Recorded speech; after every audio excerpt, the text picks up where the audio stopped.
నమస్తే. నేను మీ కుప్ప పద్మిని. ఇన్నాళ్ళు మీ సపోర్ట్‌ని నాకందిస్తూ, మీ ప్రేమని నాకందిస్తున్న ప్రతి ఒక్కరికి కృతజ్ఞతలు. ఇప్పుడు చూడబోతున్న ఈ వీడియో కూడా ఖచ్చితంగా మీకు ఉపయోగపడుతుంది. లైక్, షేర్ అండ్ సబ్స్క్రైబ్ చేసి మీ ఇష్టాన్ని, అలాగే మీ సపోర్ట్‌ని నాకందించండి. అలాగే ఈ వీడియో పట్ల మీ అభిప్రాయాన్ని కామెంట్ సెక్షన్‌లో కామెంట్ చేసి నాకు తెలియజేయండి.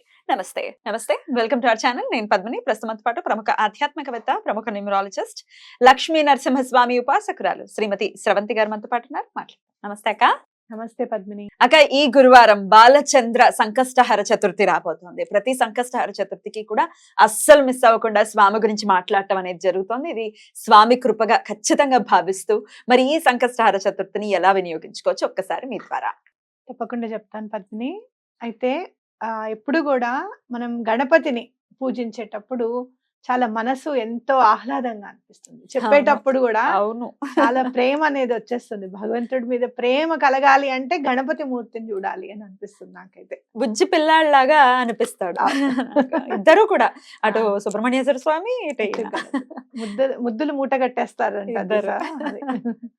అలా మనం స్వామి గురించి చెప్పుకోవాలి అనుకుంటే ఒక్కొక్క సంకటహర చతుర్థికి ఒక్కొక్క నామం ఇవ్వడం జరుగుతుంది. అయితే ఏకాదశికి నామాలు ఉంటాయి. అలా ఈ సంకటహర చతుర్థికి బాలచంద్రాయ అని అనుకోవచ్చు అనమాట. అంటే శివుడు ఇష్టపడి ఆయనని నువ్వు మొత్తం ఎవరు పూజించినా కూడా ఫస్ట్ నిన్నే పూజిస్తారు అని చెప్పి, భగవంతుడు అనగానే ఫస్ట్ వినాయకుడికే పూజ చేయాలి అని అనుకుంటారని చెప్పి అలాంటి వరము గణపతికి ఈ రోజు ఇచ్చాడు అనమాట శివుడు. అందుకని బాలచంద్రాయ అనే నామం వచ్చింది అని చెప్పడం జరుగుతుంది.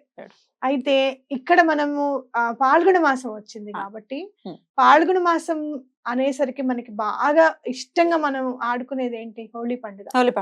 ఆ హోలీ పూర్ణిమ చాలా ఇంపార్టెంట్ అని మనకు అందరికి తెలిసింది. అందుకే మొన్న ఏకాదశి కూడా చాలా, అలాగే నరసింహ ద్వాదశి కూడా చాలా ఇంపార్టెంట్ అని చెప్పడం జరిగింది. కాబట్టి ఈ నెలలో వచ్చే సంకటహర చతుర్థి కూడా చాలా మంచిది.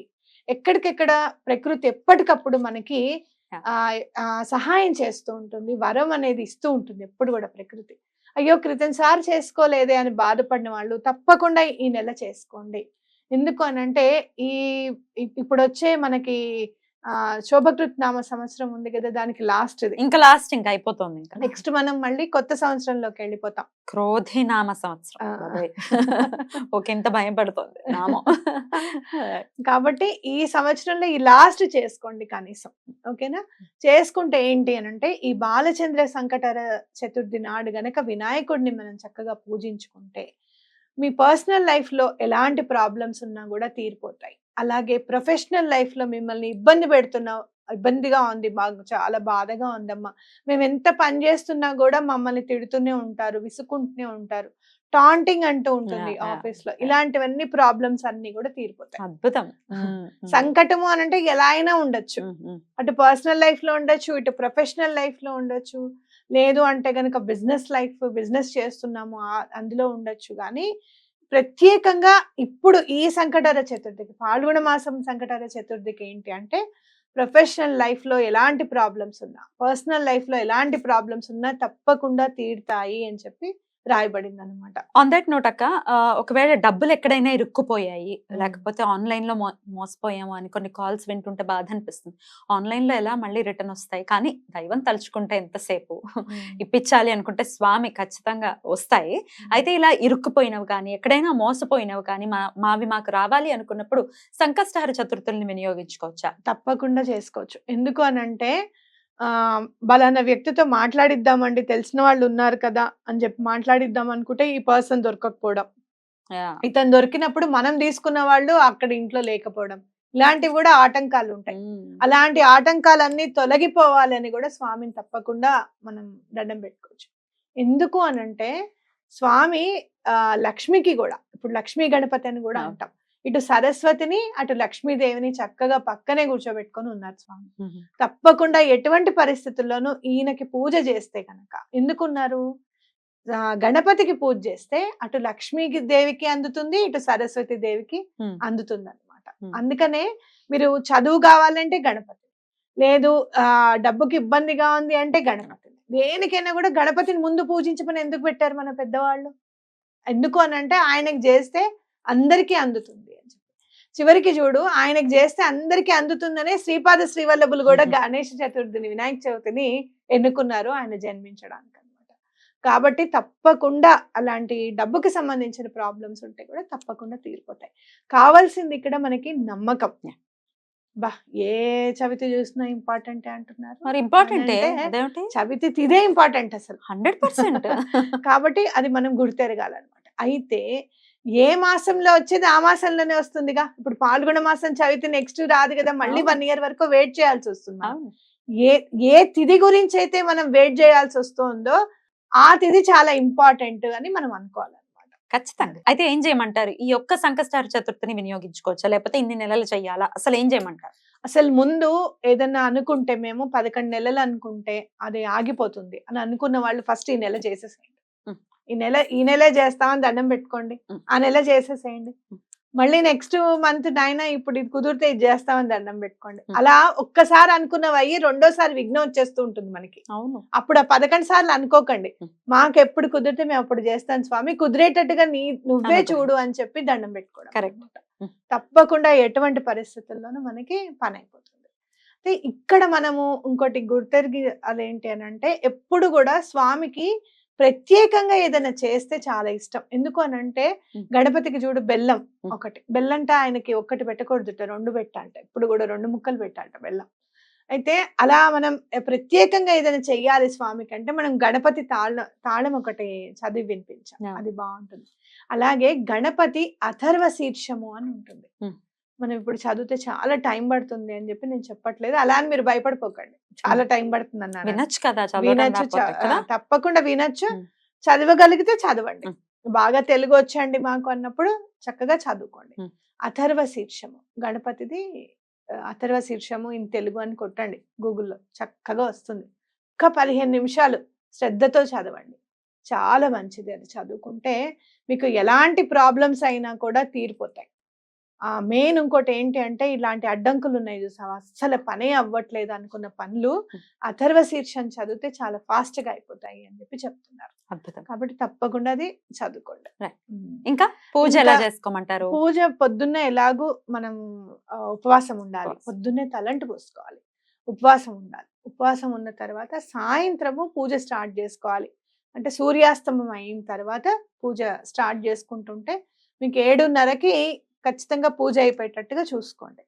7:30 తర్వాత అక్కడ బయటికి వెళ్ళి స్వామిని, స్టార్స్ కనపడాలి మనకి, చుక్కలు కనపడాలి, తారలకి దండం పెట్టుకొని, చంద్రుడికి కూడా తప్పకుండా దండం పెట్టుకొని, చంద్రుడు కొంచెం ఆటాడుతూ ఉంటాడు సంకటహర చతుర్థి నాడు, కనపడాడు తొందరగా.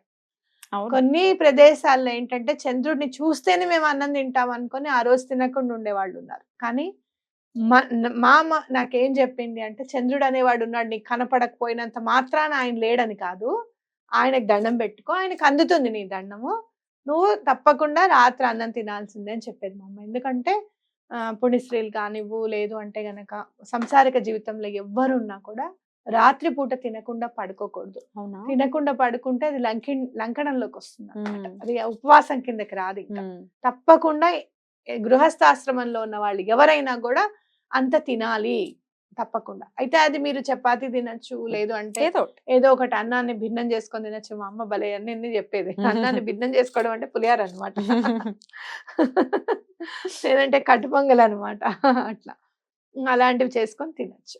తప్పకుండా స్వామికి ఎటువంటి పరిస్థితుల్లోనూ మీ పనులు అయిపోతాయి అనేది ఖచ్చితంగా. ఎందుకంటే ఈ రోజు నాయన నిన్ను పూజించాలి, నిన్ను పూజిస్తే అందరికీ కూడా పనులు అవుతాయి అని చెప్పి సాక్షాత్తు మహాశివుడే వరం ఇచ్చాడు. కాబట్టి ఆయన మాట అయితే పొల్లుపోదు కదా. కాబట్టి అది మనం గుర్తెరిగి ఈ రోజు పూజ చేసుకోవాలన్నమాట. ప్రత్యేకించి వినాయకుడి గురించి చెప్పినప్పుడు ఉండ్రాళ్ళు పోయమని ఖచ్చితంగా చెప్తారు, అందులో ఎటువంటి సందేహం లేదు. ఆయనకు చాలా చాలా ప్రీతి కాబట్టి ఉండ్రాళ్ళు కూడా పోసుకోవచ్చు కదా. ఉండ్రాళ్ళకి మీరు దండం పెట్టుకుంటే అవ్వని పని అంటూ ఉండదు. మా అత్తయ్య అయితే చిన్న దానికి కూడా ఉండ్రాళ్ళు వేసేస్తాను, ఉండ్రాళ్ళు పెట్టేస్తాను, ఉండ్రాళ్ళు పోస్తాను స్వామి అనుకుంటే అవ్వని పని అంటూ ఏది ఉండదు అసలు. నువ్వు చూడు ఎప్పుడైనా కూడా ఉండ్రాళ్ళు పోస్తాను అని అంటే అది ఇవాళ కాదు రేపు అవ్వాల్సిందే, ఆ పని ఖచ్చితంగా అవుతుంది అన్నమాట.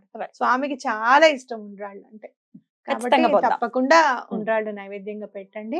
అలాగే బెల్లం ఒకటి నైవేద్యం పెట్టండి. గరికని తప్పకుండా తీసుకొచ్చుకోండి Right. పూజ చేసేటప్పుడు. అలాగే ఎప్పుడు కూడా స్విచ్ వర్డ్స్ చెప్తాం మనం, హా. అవును. అవునా? అవును. ఎందుకనంటే కొంతమందికి పూజ చేసుకోవడానికి వీలు ఉండొచ్చు, వీలు కాకపోవచ్చు. అలాంటి వాళ్ళకి కూడా భగవంతుడు ఎప్పుడు కూడా పూజ చేసే వాళ్ళకే దగ్గర అవుతాడా అనేది కాదు. అలా వీలుంటే తప్పకుండా చేసుకోండి. పూజ చేసుకున్న తర్వాత కూడా, పూజ చేసుకునేటప్పుడు కూడా ఈ స్విచ్ వర్డ్స్ మీరు చదవచ్చు. నేను ఈసారి చెప్పబోయేది ఏంటంటే రిద్ధి సిద్ధి. రిద్ధి సిద్ధి, అబ్బా భలే ఉన్నాయి. వేదిక్ స్విచ్ వర్డ్స్ కదా ఇవి? వేదిక్ స్విచ్ వర్డ్స్ రిద్ధి సిద్ధి. Hmm. రిద్ధి అంటే ఏంటంటే యాక్చువల్ గా హిందీలో రిద్ధి అని ఉంటుంది, మనం మాట్లాడుకునేది వృద్ధి. వృద్ధి. Okay, Hmm. అలా వృద్ధి అని కూడా అనుకోవచ్చు. మీరు తెలుగు భాషలో అనుకోవాలనుకుంటే వృద్ధి అని కూడా అనుకోవచ్చు, లేదు రిద్ధి సిద్ధి అనుకుంటే ఎటువంటి పరిస్థితుల్లోనూ మన జీవితంలో వృద్ధి, అలాగే మన కోరిక ఏదైనా కూడా సిద్ధించడానికి సిద్ధి. బ్యూటిఫుల్. అయితే ఇది ఎన్నిసార్లు అనుకోమంటారు? 108 టైమ్స్. Hmm. ఏ వేదిక్ స్విచ్ అయినా, స్విచ్ వర్డ్ అయినా కూడా తెలుగులో ఏదైనా చెప్తున్నాను అని అంటే అది 108 సార్లు తప్పకుండా అనుకోవాలి. ఎందుకు అనంటే మనకి ఒక సంఖ్యని ఏర్పాటు చేశారు 108 అని అంటే, చాలా పవిత్రమైన సంఖ్యగా మనం తీసుకోవచ్చు. అది యాడ్ చేసుకుంటే కూడా మనకి 9వ నెంబర్ చక్కగా గాడ్స్ నెంబర్ అని మనం చెప్పుకోవచ్చు.